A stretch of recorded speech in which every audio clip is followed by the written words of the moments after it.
I will transform items that many people throw away into money. You can see the results at the end with this interesting process. Imagine something that was initially considered useless, dirty, and often neglected can actually be transformed into something of high value when touched with a little creativity and brilliant ideas. First, I'll prepare some pieces of styrofoam. Then I'll blend them to reduce their size and make them easier to process. This process isn't just about crushing them, but also an important first step before the styrofoam can be transformed into something much more valuable. From large, seemingly useless pieces, they're now slowly transforming into small granules ready for further processing. This is the result of the blender. Then I'll mix the cement and sand first, but before I get into that process, I'll need to prepare the ingredients first. Cement, sand, and the previously ground styrofoam.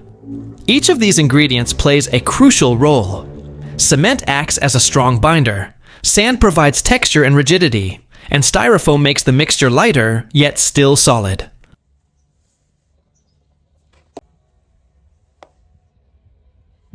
And now we mix the cement and sand first, slowly but surely so that it mixes evenly.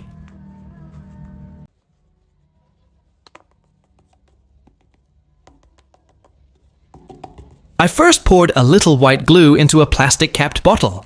Then I mixed it with a little water and stirred it until it was smooth so that the texture was more unified. This mixture will later serve as an additional reinforcement, making the final result sturdier and less prone to breaking. Although it seems simple, this small step plays a big role, because with the additional adhesive, the mixture we make will be much stronger and can last longer. This is a simple trick that many people often forget, but it can make a big difference in the quality of the final result. Next comes the temporary stirring part. Here, I'll add a few drops of food coloring to make the result more attractive and give it a different look than usual. This coloring isn't just for aesthetics. It also adds a creative touch that makes our mixture look unique and not monotonous.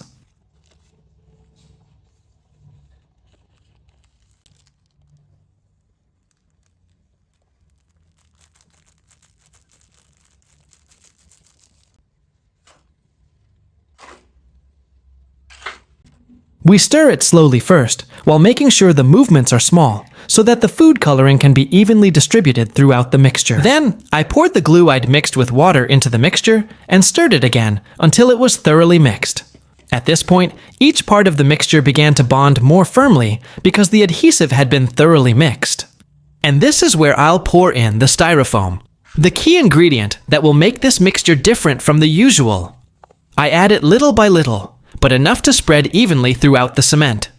This way, the styrofoam doesn't just stick to one side, but is thoroughly mixed into all areas, resulting in a lighter yet sturdy texture. This process is key to how something initially considered trash can transform into a unique mixture with greater value.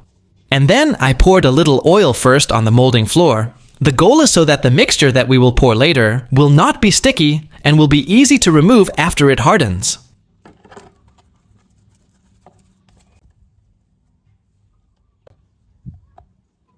Then, I'll pour the mixture into a mold to shape it into a brick.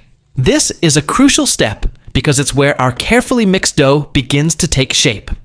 I make sure every corner of the mold is filled evenly, so the result is solid, sturdy, and free of any gaps. From a simple mixture that was initially just scraps, it's slowly transformed into something useful and marketable. Unique bricks ready for use. While I wait for the brick mold to dry, I'll prepare another batch for a different item, and here I'll also mix it with styrofoam. This process not only saves time, but also gives me the opportunity to experiment with different shapes and functions from the same mixture. With the addition of styrofoam, this mixture retains its characteristic lightweight yet sturdy nature, allowing it to be used to create a variety of other items that are sure to be equally interesting and useful.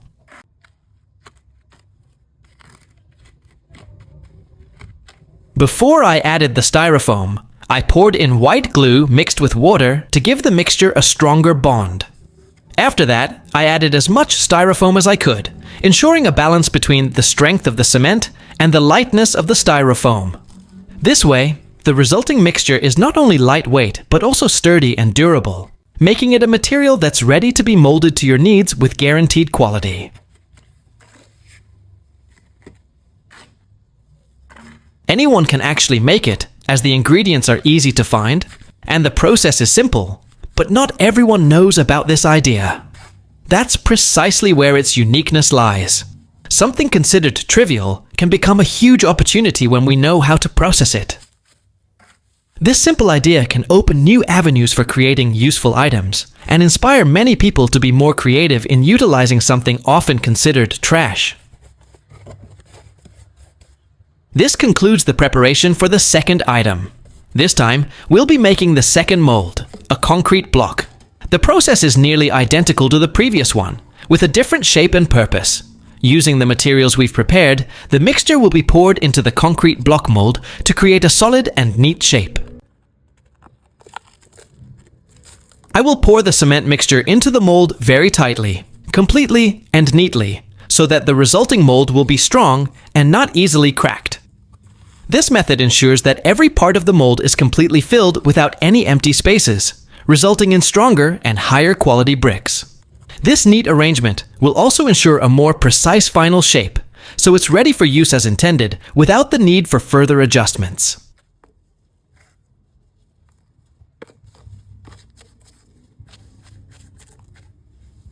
And when the mixture in the mold is completely solid, then I will slowly turn the mold so that the results come out neatly. Then I immediately place it in an open area to dry in the sun until it dries and hardens. This drying process is very important because the more perfectly dried, the stronger the resulting brick will be. From here, we can see how one simple step at a time finally produces something valuable and ready to use.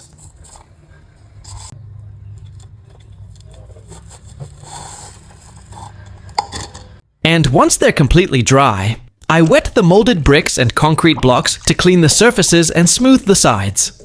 Wetting them removes any remaining dust, making the molds look neater and ready for use. This simple step also provides a more optimal finishing effect, ensuring the bricks and concrete blocks are not only strong, but also look more attractive and professional. And then you can see the results for yourself. One made without styrofoam, and the other using a styrofoam mixture. The difference is quite clear.